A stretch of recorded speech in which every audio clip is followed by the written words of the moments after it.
No worries. Thanks, Rick. And I really enjoyed the last presentation. I think some of the stuff I'll talk about speaks to some of those same issues and the excellent questions that came after.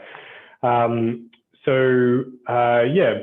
what I'm going to talk about today is how we help companies to use social data to drive social performance and speak across the mine life cycle. So really trying to pick up on some of the projects that we work at exploration and development stage, comparing that with some of the things we see at steady state and then closure as well.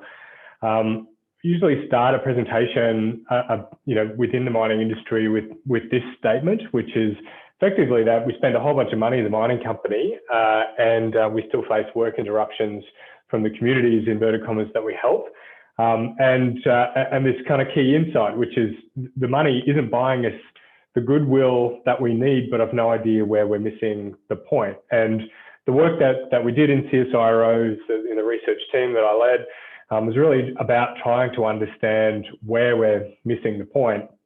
Of course, this statement doesn't really work very well in the context of exploration, because nobody's spending a whole bunch of money on community at that point. But a couple of things here are, I think, interesting. One, that there is some evidence that being able to sell on an asset that you've proved up, where social risk is lower, where you have good relationships with community, where we haven't crueled those relationships with poor behaviour, actually adds significant value to that resource. And I think that's a really good business driver to do better in that space. But also picking up on some of the points earlier, that the dynamics that we're talking about here in the relationships, the relationships we're talking about here are dynamic, and they change across time. And it's really important to understand the different challenges and problems at different stages. And what we're going to try and do is illustrate some of those at different points in the life cycle. So, from our experience working across a whole bunch of countries and in a whole bunch of industries, in fact, in the mining sector, what we see is the same issues coming up at different stages of the life cycle, but sometimes they look and feel quite different. So what I've done here is just to capture broadly what we see at each of these different stages. And at exploration, I mean kind of exploration through to really full-on development. So not strictly exploration only. So a lot of the concern we see within communities is really related to what I think is pretty obvious when you think about it. It's really hard to understand what impacts and benefits are going to look like related to a very large-scale industrial activity you may have zero experience with in the past. It's really hard to imagine forward and think about what that's going to look like and how it's going to change what you've always done. And I guess what we see here is really the emergence of what are the stakes that stakeholders are seeking to protect. And it's really important at that point to listen hard to what people are really kind of talking most about, but most fiercely about. And I'll show you some of the methods that we use to kind of get at that a little bit later. There's also, deep anxiety that runs underneath this, and it doesn't matter that, there may be really significant benefits to come. It doesn't matter that that an operation may be bringing significant economic development and opportunity. That all change represents loss of some kind, and if actually what it is that community feels is that the mine is going to damage water supply quality for existing agricultural subsistence farming, then that's a real problem, and something that needs to be addressed sensitively. I'll also say that whether that's here in Australia or whether this is in other jurisdictions, that there is this lack of relationship with the company or whatever the entity is that's doing that exploration and development. But there is a relationship with others, and as we've seen a lot here in Australia in particular, those movements, those social movements that are about locking the gaze. They're about stopping that development. There are relationships that exist already. And so it's really not possible to just kind of stick your head in the sand and just focus on the technical side. You really have to think about this investment of resources to create an asset that somebody else is then going to develop properly. A big part of that is ensuring that investment is sound in all of those risk areas. When you move into more steady state, then you have this lived experience of impacts and benefits, and the risk profile changes to often cynicism about the company. Particularly often when we get involved, it'll be because the company wants to change tack. It wants to renovate a relationship. It wants to turn a corner, and so often there's that deep cynicism. This is a different nature. It's a different kind of challenge. But there's also a shared history to lean on and lean into. So that can be a commitment to be different, or it can be a demonstration of the efficacy in that relationship, or the productiveness that we've been able to create together. Those are assets that just don't exist at the exploration phase. And of course, that represents opportunity as well. And so I don't think it should always be framed in negative terms or risk terms. In fact, there's this huge opportunity here to differentiate a resource that's proved up, that has strong relationships locally relative to those that do not. Very briefly before I jump into our approach and data, like who are we? Who are you listening to? I'm a social and organisational psychologist by training, spent about 11 years in CSIRO leading a research program that really tried to unpick and pull apart social license to operate as a concept and put it back together again using some empirical methods from the social sciences, and particularly research psychology. In 2019, we spun that research capability out of CSIRO on the back of strong industry demand for that kind of research and that kind of work, and effectively built a service around that science. Currently, we're 14 people operating, 14 people located in 3 countries, but we work at national, regional, local scales in all of those places that are on that map. And that science foundation, we published a lot about social license to operate, which is really the core of the business, and really the core to our values, in fact, in how we operate. But I won't spend a lot of time on that. What we really think about when we're going into trying to apply these approaches, these systematic, quantitative social science methods to these very messy social spaces, is that the process itself isn't kind of operating in a vacuum. That in fact, the process itself can both harm the relationship and be useful in building the relationship. And so we work really hard to make sure it's the latter. And we do that through these 4 steps. The first is embedding our process in communities. So we don't just parachute out of the sky. In fact, we use local teams to do any face-to-face engagement, particularly overseas. We're letting key local stakeholders know what's coming and why, and also to work with them to ensure that where possible we can deliver value to them in the form of data that they can use in their work if they're a local government, or if they're a local group that supports community, or whoever it is. We often work with those groups to take the data we collect and put it into a format that they can use to progress their agendas as well. And of course also to make sure the community understand the confidential nature of the way that we operate. So we operate at a kind of arm's length from the company. Obviously we're not independent, we're being paid by a company, but we never hand over to the company data that's going to identify an individual, for example. And demonstrating that part to community is really important to make sure that they're speaking freely because it's confidential. The second part of our process is that we then launch a series of surveys with communities. We deliver those either face-to-face or online if we can. We've done a lot more of that in COVID in lots of places we haven't done in the past with really good success. And use a digital strategy where we can to get the word out and drive participation.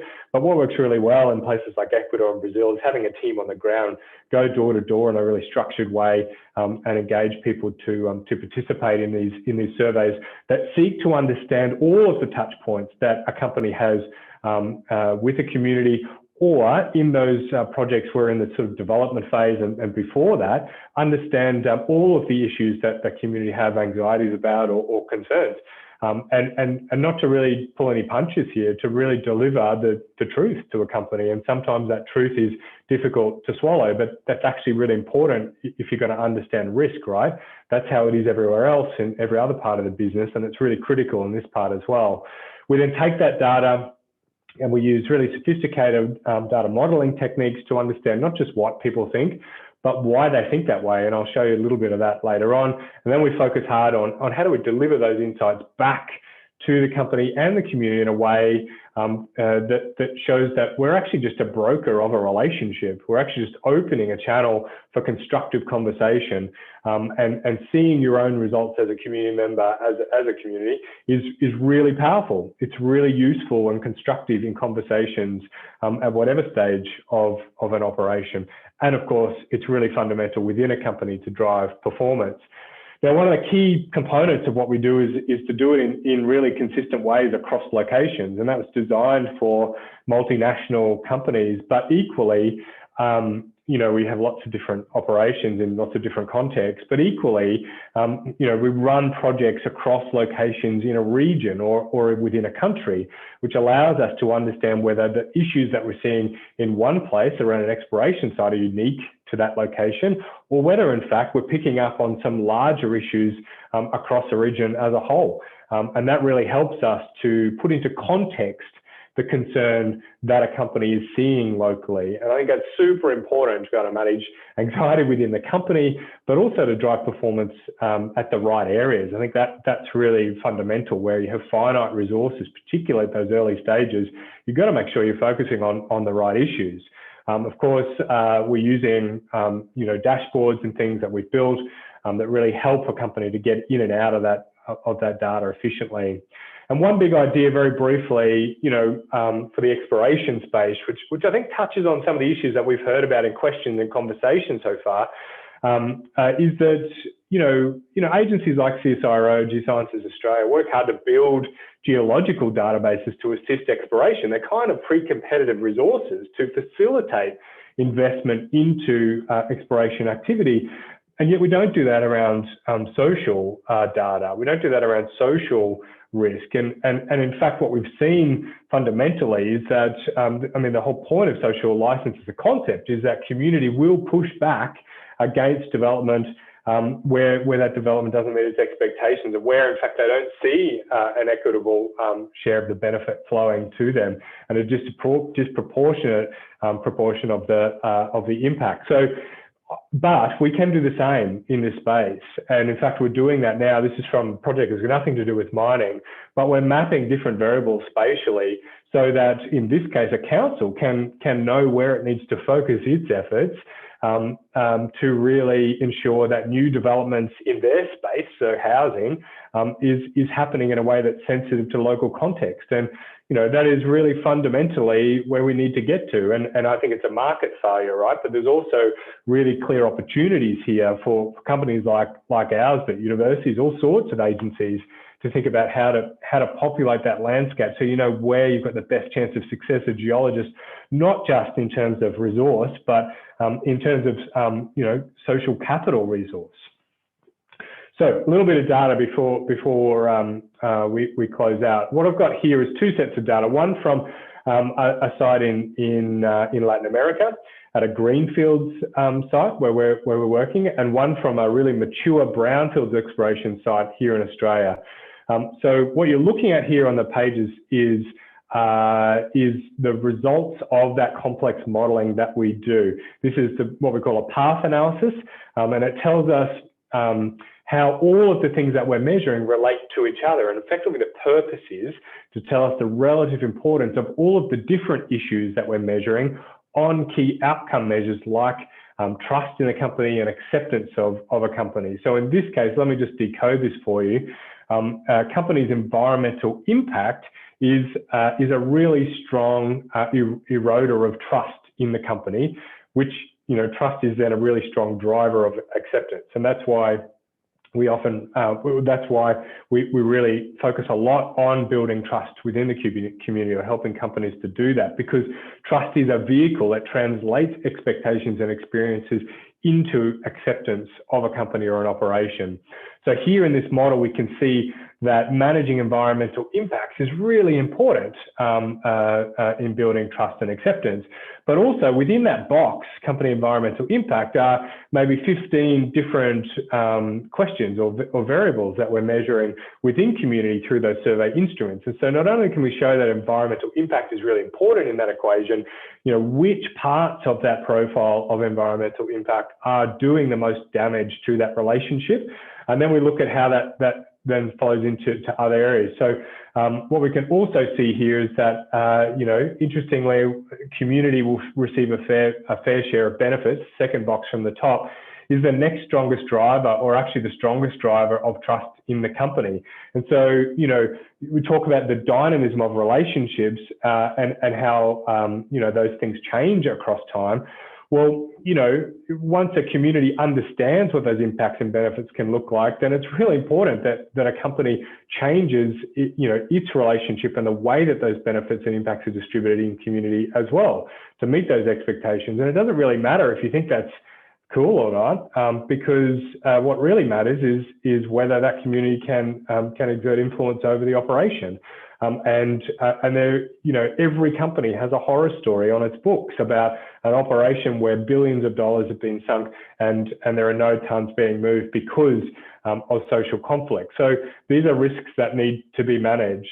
What I also say is that box around procedural fairness is a little low here, which is interesting. And we think that's, so what's in that box is listening effectively to community, taking those concerns seriously, and then taking actions to address them. At steady state operations, we see that procedural fairness, or responsiveness is another way of framing it, is often by far and away the strongest driver of trust. But early on in a relationship where there is no history in that relationship, where I don't know whether you are effective at listening and you really haven't had an opportunity to take action, you can see that that's important, but it's actually much weaker than some of those other pathways. And I should say the numbers represent a relative measure of importance. So, you know, one that's twice as big as another is twice as important in terms of predicting trust and then acceptance. So this is to say that this kind of modeling on that kind of data allows a team that's lean on resources to focus its efforts on the things that are give you the biggest bang for your buck in terms of building trust, building acceptance, and managing social risk. Effectively, it becomes a formula for social performance. What I also say is that kind of more traditional average, you know, data, that kind of, you know, getting the average scores on the things in those boxes is also really important, as well as getting data that matches the dynamic nature of the relationship. So what we can see here is a very typical project for us, which is we start with a very comprehensive anchor survey, and then we do much lighter and leaner pulse surveys quarterly after that. And that allows us to check in on those things that modeling showed us are most important in the relationship, i.e. those things that represent greatest risk. And what we can see here is that a really steep decline in trust in the company over those 3 time points. But because we're collecting data at the neighborhood level in this particular context in Latin America, we're able to understand that in fact it's not everywhere that trust is declining dramatically, that in fact it's really in 2 communities in particular, 2 neighborhoods, where, you know, that trust has really dropped dramatically. And if you want to go and understand what that risk looks like, well, we can show you where that risk lives, and go there and understand and ask good questions with those communities to really understand what's going on in those places. And what we've seen with a lot of our Latin American customers in particular is where they can then align strategy, community investment and engagement strategy around key drivers. What we see is the reverse relationship to what you're looking at here. We see dramatic improvements, because what that demonstrates to communities is that you're interested in what matters to them, and you're aligning your activities to meet their expectations and to mitigate the impacts that you have on their lives. And that doesn't mean just folding on difficult issues. It means having mature conversations about things that are unchangeable, but also changing your behavior where possible on things that matter. And so that's a demonstration of respect, and we can and what we do is work with companies on how to translate insights into those actions. And then just very quickly, this is from an Australian site where you have a very large open pit operation, very close to a major town, and exploration activity happening alongside that very old existing operation. And so you have, a combination of exploration type impacts and steady state type impacts and benefits as well. And I want to show you this because it's really interesting. What we've got here are the data collected across the community, but split into 4 groups that we kind of determined through the demographics we collected at the beginning. People who live close and further away from the operation, and people that are employees of the operation, and people that aren't employees. And then we can kind of get 4 groups out of that. And what we can see here is that as this company has moved into really deep and really ramped up their exploration activities, that most people within the community are actually kind of okay. And this is actually, I didn't include the key issue here, which is what we're measuring, which is perceptions of I think it's vibration for this, but it's the same whether you're looking at vibration, dust, or noise. This is a measure of perceived impact.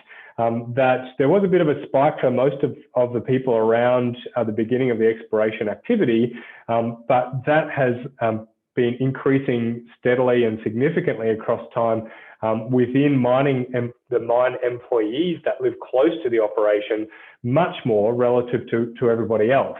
I think that's particularly interesting because what it's showing is that there's something going on within this really important group because those people have more information about what's going on around those exploration activities. They've got access to that information. And in our work in this side, they're the most trusted cohort of people out in community attached to the company, employees. And so what you've got here is a double-barreled risk as a company. People who are dissatisfied, increasingly dissatisfied and feeling impacts of that exploration activity, who are also most trusted voice within the community from the company. And it's really important for an operation like this to engage with them and understand what's going on here. And so what I've said a few times is not just go in and solve the problem, but to use this kind of data as a jumping off point to have deeper, better, more instructive and more insightful conversations. So it's not a silver bullet, but it really tells you where to go to have the conversations that matter most. So just to conclude here, issues of exploration are similar to those that affect social performance at steady state. But of course, there are important differences that are inherent in the nature of that activity. I think that there's been a conversation going on for a long time about the need to invest in social performance type activities at exploration stage. But I think the economic drivers are there as well in terms of justifying that. The resource is worth more if you can sell it on in a better state, in a three-dimensional sense. With respect to social as well as geological, than it is if you're actually got an asset that's mired in conflict. And there are also distinct differences that are important to recognise between greenfields and brownfields exploration sites, as we've just kind of walked through there. But I guess the point of my career to date has been to demonstrate that we can understand these messy spaces systematically and quantitatively, complemented not only by the comments that community members make in the surveys that we run, so you can type in comments that really help to provide depth here, but also to inform the qualitative work that a company or other consultants then might do back into that context in, say, a social impact assessment or something like that, if we're talking steady state or a development stage. So I think, for me, that's really important, that this isn't something that's unattainable. In fact, we're doing it. We're doing it in 9 countries and 5 continents at the moment, and seeing dramatic results when companies really embrace that approach and use it to drive social performance. And so just finally, I think unlike other areas of work, the process of understanding, the process of engagement can be positively reinforcing. That doing these things with community, these social projects with community, as you know, as Sarah and Joel were talking about as well, you know, doing that like that rather than treating social data as a resource to be harvested and to be contained within a company. You know, I think actually these processes themselves are important and effective interventions to build stronger, more constructive relationships, because of course in those processes companies are vulnerable, and that's actually a fundamental component of trust. So I might leave it there, and thanks for having me along, and really happy to talk further.